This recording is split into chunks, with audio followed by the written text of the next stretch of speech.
Participar 2 com Jesus.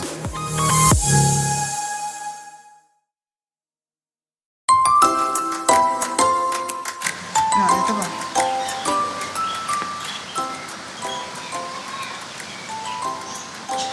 A razão nós está participando com 2 Coríntios, capítulo 5, versículo 21, capítulo 6, versículo 2.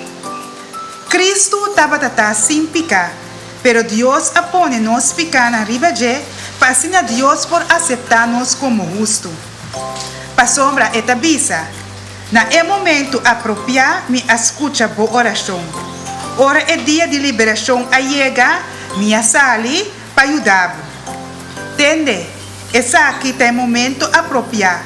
Aue tá é dia de salvação. Láganos acerca a Jesus. Den oração para pedir perdão para nós pecar e receber salvação.